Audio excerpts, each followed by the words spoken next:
तो लगातार T20 world cup में भारत की जीत के बाद हम चर्चा कर रहे हैं उस पल की, जिस पल में लोग नेल बाइटिंग फिनिश की उम्मीद करने लगे थे। लोग ये सोचने लगे थे कि पता नहीं मैच किस तरफ किस करवट जाएगा, लेकिन आखिरकार जो प्रदर्शन भारत के खिलाड़ियों का रहा है, जसप्रीत बुमराह का प्रदर्शन या फिर सूर्य कुमार यादव का वो कैच या फिर ओवरऑल रोहित शर्मा की कैप्टनसी और विराट का जज्बा। हमारे साथ कई खास मेहमान जुड़े हुए हैं, लेकिन इस वक्त अमय खुरासिया हमारे साथ पूर्व क्रिकेटर के तौर पर जुड़ गए हैं।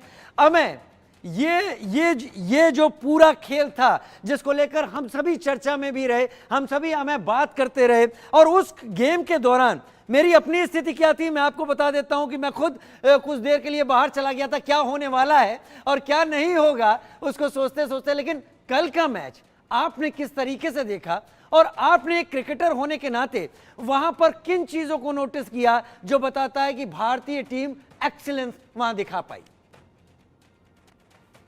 मुझे लगता है कि जो क्रूशियल मोमेंट्स थे मैच के वो हम बहुत अच्छा खेले, और ओवरऑल मैच में हमेशा साउथ अफ्रीका का पलड़ा भारी था। वो उनकी फील्डिंग हमसे अच्छी थी और ओवरऑल उनका स्टैंडर्ड ऑफ क्रिकेट हमसे अच्छा था। पर जब क्रूशियल मोमेंट्स आए, जिसको हम बोलते हैं मैच विनिंग मोमेंट्स, जो मैच में 4-5 बार आए, उन 3-4 मोमेंट्स को हमने बहुत अच्छी तरह अपने कब्जे में किया। और अल्टीमेटली जो एक राइट टाइम पे एक पीक करना होता है अपने बॉलिंग परफॉर्मेंस से, क्योंकि ये वर्ल्ड कप हमारे स्पिनर्स में, इस फाइनल में हमारे स्पिनर्स कुछ ज़्यादा नहीं कर पाए, पर हमारे फास्ट बॉलर्स ने बहुत आउटस्टैंडिंग बॉलिंग करी। हमारे फास्ट बॉलर्स ने, जिसमें जो ब्रेक थ्रू हमको बुमराह ने दिया और जो बाद में फाइनल ओवर हमको हार्दिक ने डाल के दिया, वो ब्रिलियंट था। और जो बुमराह ने पहला ओवर स्टार्ट किया था, जो पहली बॉल डाली थी, दूसरी या पहली, वो अनप्लेएबल बॉल थी जिसमें ओपनर को डिसमिस किया। सो ओवरऑल हमारी फास्ट बॉलिंग ने बहुत आउटस्टैंडिंग परफॉर्मेंस दिया। बैटिंग में हम काफ़ी एवरेज थे इस फाइनल्स में। बैटिंग में हम एवरेज थे, ये आपने साफ कहा, लेकिन साउथ अफ्रीका, क्या आपको कहीं एवरेज दिखाई पड़ा? साउथ अफ्रीका की हार की असल वजह आपको क्या लगती है? क्या वो आखिरी के 5 ओवर में भारतीय खिलाड़ियों का एक्स्ट्रा ऑर्डिनरी प्रदर्शन या फिर और कोई बात? मुझे लगता है कि हमारा एक्सपीरियंस जो था वो हमारे फ़ायदे में आया। हमारे एक्सपीरियंस के कारण हम काफ़ी फ़ायदे में रहे। जो अनुभव होता है वो एक ऐसा अध्यापक होता है जिसके लिए आपको खेल में समय निकालना पड़ता है, सालों साल गुजारने पड़ते हैं। तो कई फाइनल हम खेल चुके हैं और हम कई फाइनल में क्रूशियल मोमेंट्स पे हम फाइनल में विक्ट्री मिस कर रहे थे, और हमने वो चीज़ बड़ी अच्छी एनालाइज करी। और स्पेशली जब बुमराह को लाया गया तो उनको मालूम था कि मुझे इस समय इसलिए लाया गया है कि मैं विकेट निकाल के दूँ। और थोड़े हम लकी भी रहे, क्योंकि जिस बॉल पे, जो अर्शप्रीत की जिस बॉल पे क्लासन आउट हुए, वो बहुत बाहर की बॉल थी, वो अनलकी थे। और फिर एक बड़ा मोमेंट आया जब फुल टॉस हार्दिक ने डाला फाइनल ओवर में, तो बहुत अच्छा कैच लिया सूर्य कुमार यादव ने। एक्चुअली वो कैच नहीं था, कप था। उन्होंने कप उसी समय, उस कैच के दौरान उन्होंने कप ही ले लिया अपने हाथ में। सही कह रहे हैं आप। वो किसी ग्रेट का मोमेंट, लक किसी का लक दूसरे के लिए अनलक साबित हो जाता है, ये भी एक खास बात है। बने रहिए हमें सर, आप हमारे साथ, आपके और एनालिसिस को भी समझने की कोशिश करेंगे।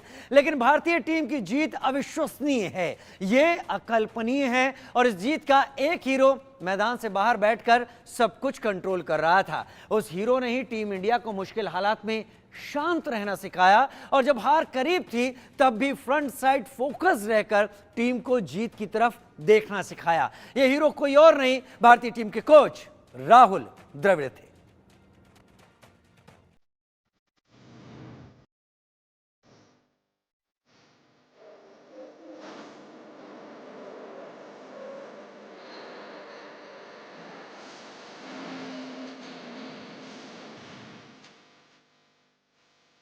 प्रेशर क्या होता है, प्रेशर में खेलना क्या होता है, प्रेशर कैसे हैंडल किया जाता है।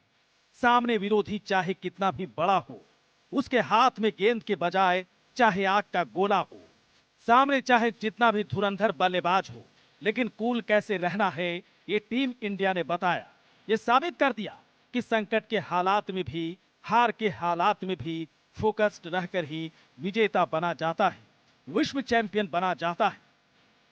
और इस विश्व विजेता टीम इंडिया को ये गुण सिखाने वाला वो शख्स है जिसे दुनिया मिस्टर कूल के नाम से जानती है, जिसे क्रिकेट की दुनिया में आज भी द वॉल कहा जाता है, जो हर परिस्थिति में कूल नजर आता है। वो शख्स कोई और नहीं बल्कि राहुल द्रविड़ है। 17 साल पहले जिस जगह मिस्टर कूल द्रविड़ को 30 मिली थी, वनडे वर्ल्ड कप में करारी हार मिली थी, और जिस हार के बाद भारत 2007 क्रिकेट वर्ल्ड कप से बाहर हो गया था, उस जख्म पर मरहम 17 साल बाद उसी धरती पर लगा जहां जख्म मिला था, और मरहम भी ऐसा लगा कि कैप्टन कूल भी अपना कूल अंदाज भुला बैठे। ट्रॉफी को हाथ लगाया तो 2007 की खट्टी यादें पीछे छूट गई और चेहरे पर जोश सुकून नजर आया। बतौर खिलाड़ी राहुल द्रविड़ वर्ल्ड कप नहीं जीत पाए। 2003 में टीम इंडिया रनर अप रही थी और 2011 से पहले राहुल द्रविड़ भारतीय टीम का हिस्सा नहीं थे। 2007 T20 वर्ल्ड कप में सीनियर खिलाड़ी खेल नहीं रहे थे, लेकिन जो एक खिलाड़ी रहते हुए द्रविड़ को हासिल नहीं हुआ, वो उन्होंने ये कोच रहते हुए हासिल किया। इंडिया की जीत के बाद राहुल द्रविड़ ने कहा कि मेरे पास कहने के लिए शब्द नहीं है, मैं इस टीम पर जितना गर्व कर सकता हूं उतना कम है। शुरुआती ओवर में 3 विकेट होना और फिर 30 गेंद बाकी रहते हुए हम जिस स्थिति में थे, उसके बावजूद लड़कों ने लड़ना जारी रखा, विश्वास बनाए रखा। ये मेरे जीवन का यादगार लम्हा है। एक खिलाड़ी के तौर पर मैं ट्रॉफी जीतने के लिए भाग्यशाली नहीं था, लेकिन लड़कों के समूह ने मेरे लिए ट्रॉफी जीतना संभव बनाया। आजकल के जो लड़के हैं वो दे फैंटास्टिक टैलेंट है इंडियन क्रिकेट में अभी, एंड जो इन लोगों की एनर्जी है, इन लोगों की कॉन्फिडेंस है, वो एक अलग लेवल की है at this point of time. और मुझे पूरी उम्मीद है और मैं चाहता भी ये भी हूँ कि ये जो शुरुआत थी, बहुत दिनों से हम ये खोज रहे थे एक ICC ट्रॉफी, और इस कॉन्फिडेंस को आगे लेके जाके मेरी पूरी उम्मीद है कि आगे जाके इंडियन क्रिकेट बहुत सारी ट्रॉफी जीतेगी अगले 4, 5, 6 सालों में, क्योंकि ये जो बंच ऑफ लड़के हैं इनके पास जो एबिलिटी है, टैलेंट है, इसमें कोई कमी नहीं है। और शायद एक मोमेंट था जैसे हमको फील हो रहा था कि हम बहुत मेहनत कर रहे हैं, अच्छा क्रिकेट भी खेल रहे हैं, पर वो पड़ाव क्रॉस नहीं कर पा रहे थे। पर आज ये होने के बाद मुझे पूरी उम्मीद है कि लड़के इसको आगे लेके जाके और बहुत सारी ट्रॉफी। इस वर्ल्ड कप जीत के साथ ही T20 के मैदान से क्रिकेट के 3 दिग्गज बाहर हो गए। विराट कोहली और रोहित शर्मा ने भी T20 से संन्यास का ऐलान किया, और राहुल द्रविड़ का बतौर हेड कोच टीम इंडिया के साथ कॉन्ट्रैक्ट खत्म हो गया। लेकिन जाते जाते भी द्रविड़ टीम इंडिया को सिखा गए मुश्किल हालात में भी निडर और फोकस्ड रहना।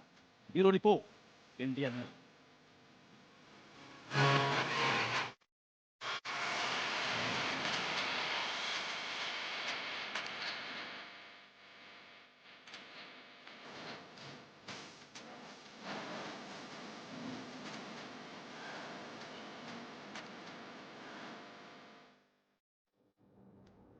मैच हो और ऐसा हो तो दिन बीत जाए, महीने बीत जाए, साल बीत जाए, यादों में कुछ इस तरीके से बस जाता है कि ऐसा लगता है जैसे कल का ही मैच हो। और अभी तो कल का ही मैच है, अभी खुमारी उतरी कहाँ है। जोगिंदर शर्मा मेरे साथ इस वक्त जुड़ रहे हैं, पूर्व भारतीय क्रिकेटर इस वक्त जुड़ रहे हैं। और ऐसे मौके पर जब हम इतने नेल बाइटिंग फिनिश की बात करें, जो हालात हो गए थे, जोगिंदर शर्मा का जुड़ना हमारे लिए बहुत अहम है, क्योंकि जोगिंदर जी से भी हम बात करने की कोशिश करेंगे। और जोगिंदर जी, बहुत स्वागत है आपका इंडिया न्यूज पर। आपसे जानना चाहेंगे, कल जो हालात थे, जिस तरीके से भारत ने इस मैच को जीता, आप भी समझ सकते हैं जो स्थिति थी यहां पर, वो एक दौर आपने भी देखा था, ऐसा ही एक कैच लपका गया था, जब ऐसी ही सिचुएशन थी। आप अपने दौर को और कल के दौर को किस तरीके से कंपेयर करेंगे? Thank you. तो मैं जब कल मैच देख रहा था तो 2007 का वर्ल्ड कप ऑब्वियसली जो लास्ट ओवर था, तो मेरे को बिल्कुल सारे के सारे लम्हे जो थे वो मेरे को याद थे। और पूरी टीम इंडिया ने जिस तरीके का परफॉर्मेंस किया है, बहुत बेहतर परफॉर्म किया है। और हम लोग कंपेयर वो 2007 और आज 2024 में जो क्रिकेट में फील्ड पे जो टीम का तरीका है, खेलने का तरीका, परफॉर्म करने का तरीका काफ़ी चेंज हो गया है। जब मैं पहला T20 वर्ल्ड कप खेल रहा था, उसमें T20 जो नया नया फॉर्मेट था, तो उससे पहले तो हम लोग ज्यादातर टेस्ट मैच और वनडे मैच खेलते थे, वनडे क्रिकेट ही खेलते थे। तो नया फॉर्मेट था ये, और मेरे टाइम पे जब मैं लास्ट ओवर डाल रहा था, एक ओवर में 13 रन बाकी थे और एक ही विकेट बाकी था। तो मेरे को यही था कि एक मेन बैट्समैन बैटिंग कर रहा, दूसरा बिल्कुल जो 11वें नंबर का एक बॉलर वो बैटिंग पे है। तो जिस तरीके से उस टाइम की क्रिकेट और आज की क्रिकेट में बहुत ज्यादा फर्क है। आप लोग देख सकते हैं कि भी आज के दिन जो हर बैट्समैन अपने अपना तैयारी करके आता था, वो रिवर्स स्वीप मारता, आज फास्ट 140-45 की स्पीड पे भी रिवर्स स्वीप मार देते हैं। लेकिन वो टाइम पे ऐसा नहीं था, कुछ एक चुनिंदा प्लेयर थे जो कि स्कूप खेलते थे, मिसबाह उल हक जो मैं बता रहा हूँ वो भी है, या एक आधा प्लेयर दिलशान था, वो पीछे स्कूप खेलता था। लेकिन आज की क्रिकेट ऐसी है कि कोई भी बैट्समैन आता है तो चाहे वो रिवर्स स्वीप मारना होता है, फास्ट बॉलिंग पे भी हम लोग देखा कि अच्छे बॉल पे भी वो बाउंड्री लगा देते हैं। तो वो टाइम और आज के टाइम में क्रिकेट में बहुत ज़्यादा फर्क आ गया है। और लेकिन मैं जो टीम इंडिया को बिल्कुल हमारे देशवासियों की, हमारी कंट्री की तरफ से बहुत बधाई देना चाहता हूँ, सैल्यूट करता हूँ उनको। और जो 17 साल का जो हमारा इंतजार था, वो कल जो हमारा सपना था, वो कल हमारी टीम ने पूरा किया है। हर किसी का सपना पूरा हुआ है, 17 साल बाद पूरा हुआ है। और आपने जो मैच खेला था, वो आखिरी दौर भी हम लोग को अच्छी तरीके से याद है, वो मैच याद है, वो उस वक्त भी जो हालात थे, तनाव वैसा ही था, एड्रेनलिन वैसे ही नसों में दौड़ रहा था, और वैसे ही लोग घबरा रहे थे और उम्मीद कर रहे थे हम जीते, करीब करीब वही जोश था। खैर, बने रहिए आप हमारे साथ, क्यों आ रहे हैं हमारी सहयोगी अनन्या भी मेरे साथ लगातार बनी हुई है। अनन्या, आपके साथ भी काफी गेस्ट हैं इस वक्त। अनन्या।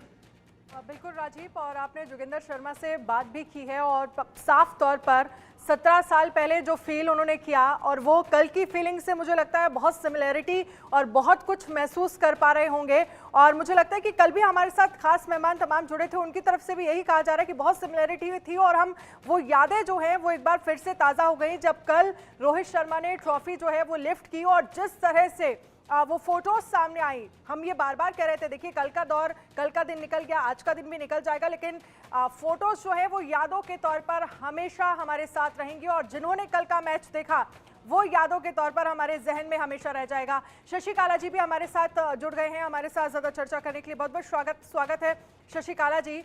शशि काला जी, कल भी मैं आपसे बात कर रही थी जब मैच शुरू होने वाला था, आप लगातार ये कह रहे थे कि मुझे पूरी उम्मीद है मैच हम जीतेंगे, अब बहुत अच्छे फॉर्म में है टीम इंडिया, और हुआ भी वही। और पूरा क्रेडिट भी रोहित शर्मा की तरफ से जिस तरह से कहा गया कि पूरा क्रेडिट जो है वो टीम इंडिया को जाता है। कैसे देखते हैं कल का मैच आप? मैडम, जैसे मैंने कहा था कि मैच बड़ा ही संघर्षमय होगा, बहुत ही जबरदस्त मैच हुआ और उतार चढ़ाव से भरा हुआ मैच था। आप देखेंगे पहले 15 ओवर जब साउथ अफ्रीका ने बैटिंग की, पहले 15 ओवर के मैच साउथ अफ्रीका के पाले में था, लेकिन 16वां ओवर डलते ही जसप्रीत बुमराह को उन्होंने 16वां ओवर दिया कप्तान ने, और वहां से उन्होंने रनों पे भी अंकुश लगाया और बीच बीच में विकेट भी निकालते रहे। और उसके बाद हार्दिक पांड्या ने जबरदस्त बॉल डाले, अपने 2 ओवर पूरे किए, और हरदीप सिंह ने तो कमाल ही कर दिया। पहले स्पेल में भी उन्होंने बहुत अच्छी बॉलिंग की, स्विंग करा रहे थे, और लास्ट में स्लॉग ओवर्स में भी उन्होंने अपने बहुत अच्छे ओवर डाले। इसमें कोई शक नहीं है, ये भारतीय टीम की 11 के 11 खिलाड़ियों की जीत है। सबने बहुत अच्छा प्रदर्शन किया, और साथ में रोहित शर्मा को मैं बार बार बधाई दूंगा कि उन्होंने जो सोचा, जो उस समय निर्णय लिया शांति से, उसको सभी खिलाड़ियों ने फलीभूत किया, जिस वजह से हम। मेरा आपसे एक सवाल है कि इंग्लैंड के प्लेयर्स जब सामने आते हैं, बल्लेबाज आते हैं, और हमारे स्पिनर्स को देखकर वो परेशान हो जाते हैं, ऐसे ही न्यूजीलैंड के प्लेयर्स आते हैं, इंग्लैंड हो न्यूजीलैंड हो, बहुत परेशान होते हैं। लेकिन साउथ अफ्रीका के जो बल्लेबाज आते हैं, हमारे स्पिनर्स को देख के उनकी बाछें खिल जाती हैं। और कुछ ऐसा ही देखने को मिला जब क्लासेन ने जो क्लास लगाई, खासकर 2 प्लेयर्स की, हमारे कुलदीप यादव जो हमारे फ्रंट लाइन स्पिनर हैं, और फिर अक्षर पटेल की क्लास लगाई, 38 रन 2 ओवर में गए। इसके पीछे आईपीएल कितना बड़ा कारण है कि साउथ अफ्रीकन्स ने हमारे स्पिनर्स को खेलना सीख लिया है, स्पिनर्स को बहुत अच्छा खेलते हैं, खासकर हेनरिक क्लासेन।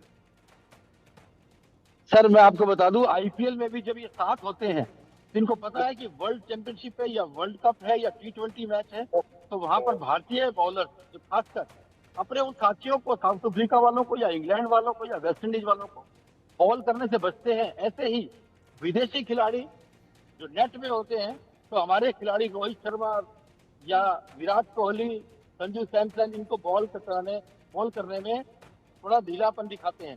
कारण यही होता है कि सबके मन में, जहन में यही होता है कि हमें टेस्ट चैंपियनशिप जीतनी है, हमें वर्ल्ड कप 2020 जीतना है या वर्ल्ड कप वनडे जीतना है। आप देखिए पिछले 2 साल से टीम बहुत अच्छा कर रही है, वनडे में भी सारे मैच जीते, सिर्फ फाइनल में हार गए, वो एक दिन खराब था। कल भी आप देखेंगे कि विकेट बिल्कुल परिवर्तित हो चुकी थी, बिल्कुल चेंज था, ऐसा लग रहा था हम गुजरात में खेल रहे हैं, अहमदाबाद में खेल रहे हैं, फ्लैट विकेट थी बिल्कुल। लेकिन वो जब इन्होंने अपने दिमाग को शांत रखा बॉलर्स ने, और अपने जो कर सकते थे बेस्ट से बेस्ट 3 क्वार्टर बॉल खिलाई, स्विंग कराने में ज्यादा। बिल्कुल शशिकाला जी, आप ठीक कह रहे हैं। हेनरिक क्लासन जब कल आउट हुए तब ऐसा लगा कि मैच जो है वो भारत के कब्जे में आता हुआ दिख रहा है। बाकी जब तक हेनरिक क्लासन खेल रहे थे तब तक तो काफी ज्यादा चैलेंजेस जो हैं वो टीम इंडिया के सामने लगातार थे।